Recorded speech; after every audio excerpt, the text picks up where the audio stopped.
For the moment, let's tell you a little more about Kim Jong-un. Did you know that he rode a yacht when he was just 5 years old? That he was a voracious reader as a toddler? These are some of the bizarre or interesting, whichever way you see it, stories being taught to preschool children in North Korea. Under Pyongyang's new school curriculum, kids as young as 5 and 6 will have to study the life of their supreme leader for 90 minutes, 90, every day.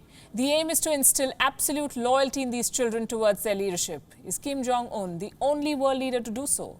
Watch this report first, and then we'll discuss.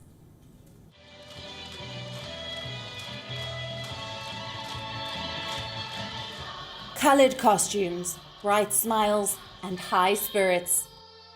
At first sight, this may seem like a joyful kindergarten performance, but it's not.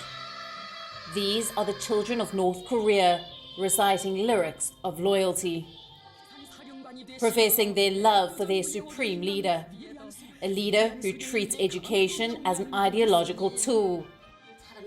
According to a new report, preschool children in North Korea will now have to spend 90 minutes a day learning about Kim Jong-un. This diktat is part of Pyongyang's greatness education policy. It is aimed at cultivating loyalty and trust towards the Kim family. This revision in school curriculum was brought about by Kim Jong-un's own sister, Kim Yo-jong.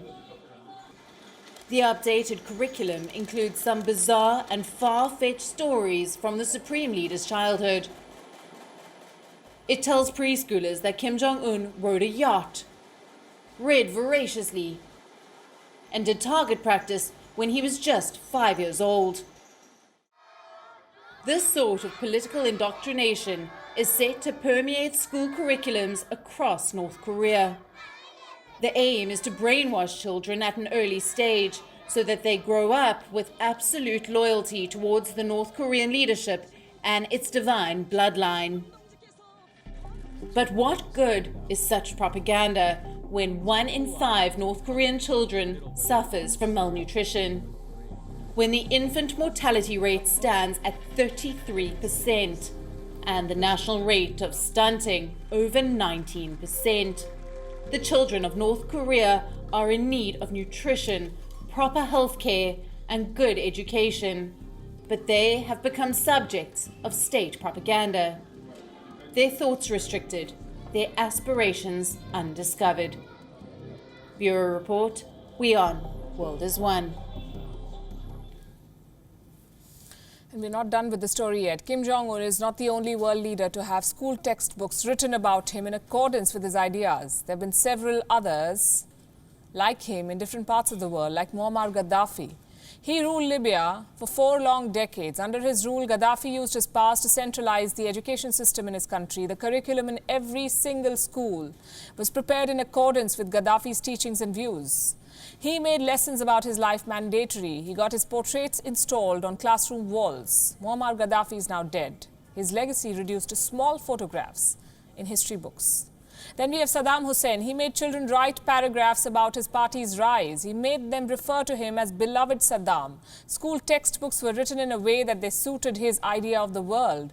Geography was taught with no trace of Israel. English textbooks had stories about Zionist terror.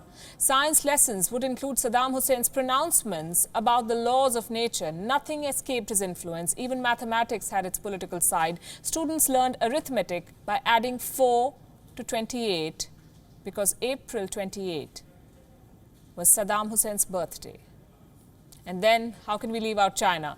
In 2017, the Chinese regime made Xi Jinping's thought a compulsory school topic. They've had Mao before him, and now it's Xi.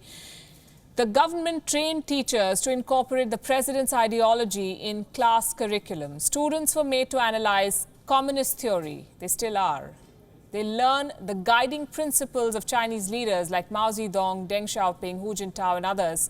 The indoctrination begins early, usually the 3rd or the 4th grade. It strengthens the image of both Xi Jinping and the Communist Party of China. And now we have Kim. Different men, same story, insecure dictators hoping to brainwash another generation.